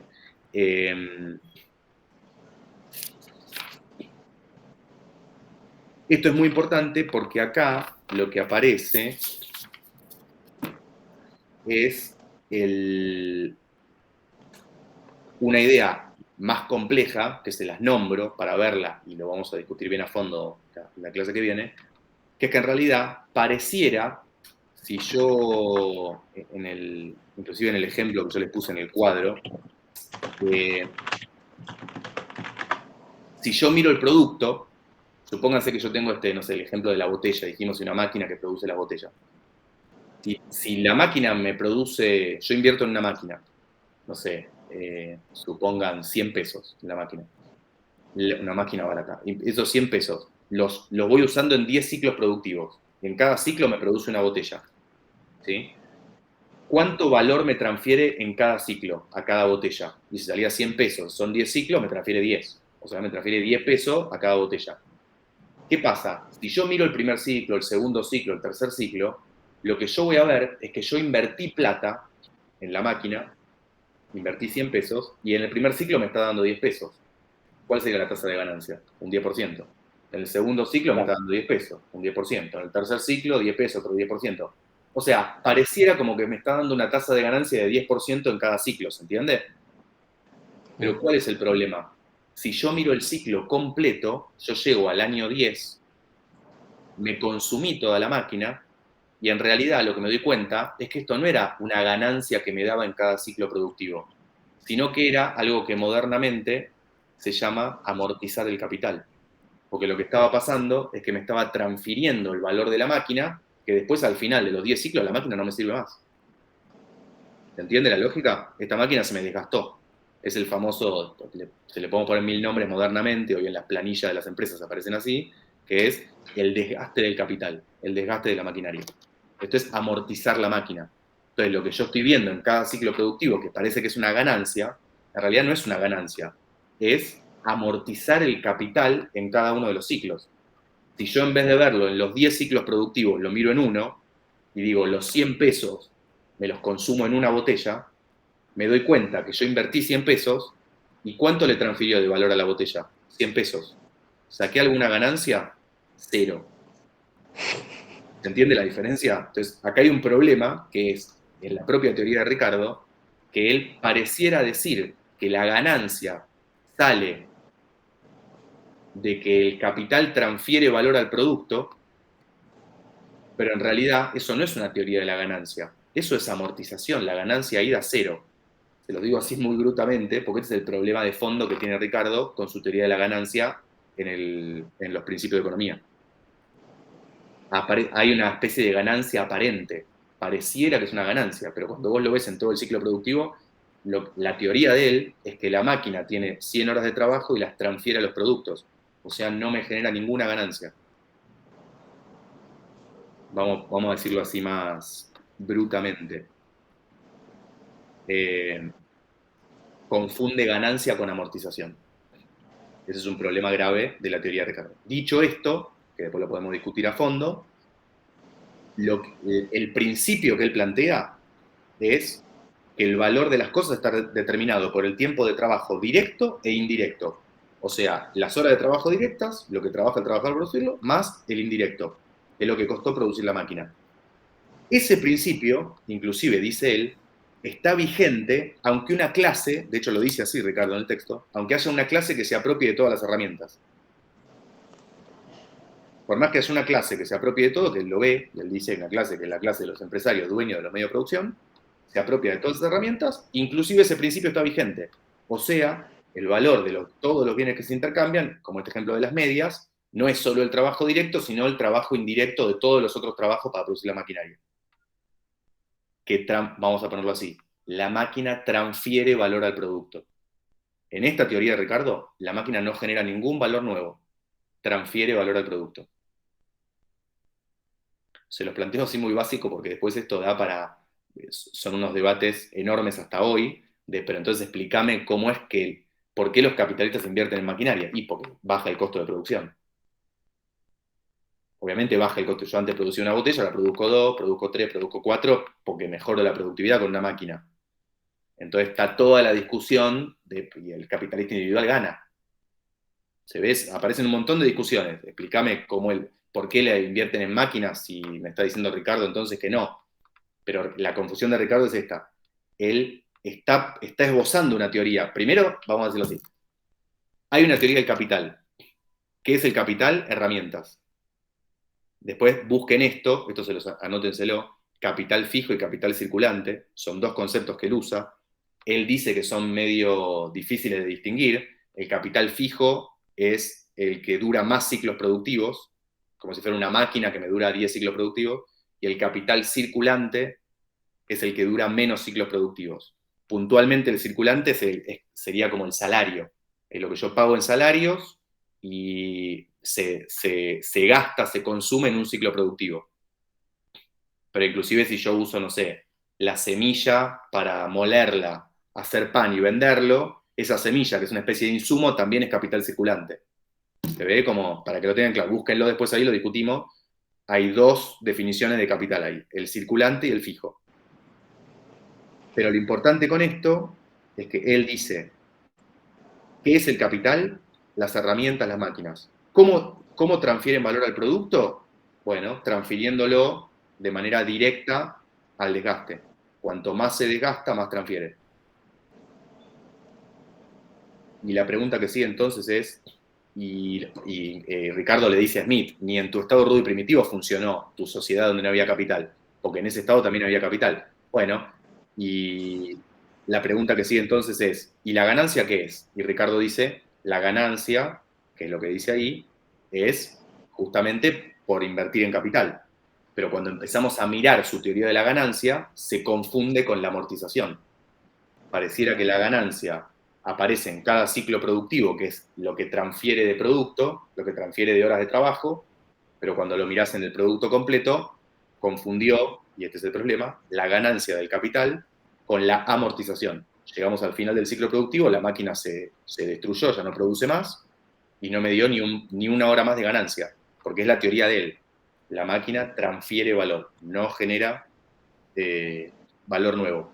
Dicho todo esto, inclusive esto funciona si es que alguna clase social entera se apropia de todas las máquinas. Sigue funcionando así, dice. El valor está determinado por el tiempo directo y el indirecto. ¿Qué va a decir entonces? ¿Cuál es la conclusión de este apartado del capital y de la ganancia? Pudo hablar del salario, sin que le modifique su teoría, porque era salario de subsistencia. Pudo hablar del capital, porque es trabajo pretérito que se transfiere a los productos. Y pudo hablar de la ganancia, con los problemas que dijimos, ¿no? Se confunde ganancia con amortización. Pero lo que va a terminar él diciendo es, ni el salario, ni el beneficio, ni que exista salario, ni que exista beneficio, ni que exista capital, me contradice la ley del valor. Las cosas se siguen cambiando por el tiempo de trabajo, directo e indirecto, que lleva a producirlas. Las cosas se siguen cambiando por el tiempo de trabajo, directo e indirecto, que lleva a producirlas. ¿Se entiende la lógica general? Él con esto trata de sostener su teoría de esto, de que los bienes se cambian por el tiempo de trabajo, directo e indirecto. El salario entonces no le generó contradicciones, más allá de los problemas que dijimos, que exista capital, en principio tampoco, la ganancia le generó problemas, pero por ahora da cierto esbozo de teoría de la ganancia, y lo que nos falta, a lo que vamos a entrar en la clase que viene para que no me maten, es a cómo entra la renta en todo esto, que es lo que viene después. Cómo es que la renta tampoco contradice la ley del valor. Y en la renta de la tierra, esto para que lo anoten, se cumplen 3 leyes, solo esto para que lo anoten y lo busquen, y lo discutimos el viernes: la ley del precio único, la ley del valor y la ley de igualación de las tasas de ganancia. Se cumplen esas 3 leyes, vuelvo, la del precio único, la ley del valor y la igualación de las tasas de ganancia, se cumplen con la teoría de la renta. Vamos a verlo eso la clase que viene. ¿Cuál es el objetivo general de Ricardo? Que su teoría siga funcionando más allá, inclusive con salario, con beneficio y con renta. Dar su propia teoría de cómo funciona. Y que el salario, el beneficio y la renta no contradigan esta idea de que las cosas se cambian por el tiempo de trabajo.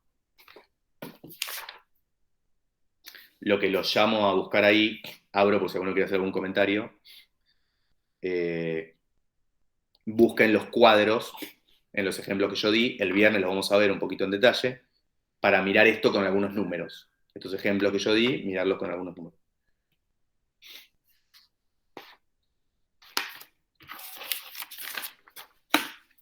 Bueno, si alguno tiene algún comentario, abro porque les incendié la cabeza con esto, pero...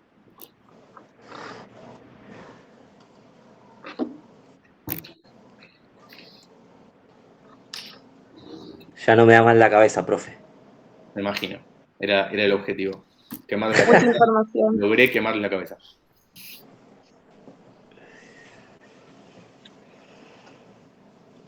Bueno, los dejo disfrutando con Ricardo. Cualquier cosa de eso me escriben, el viernes nos vemos, los que no puedan, cualquier cosa me escriben. Vale. Y con esto la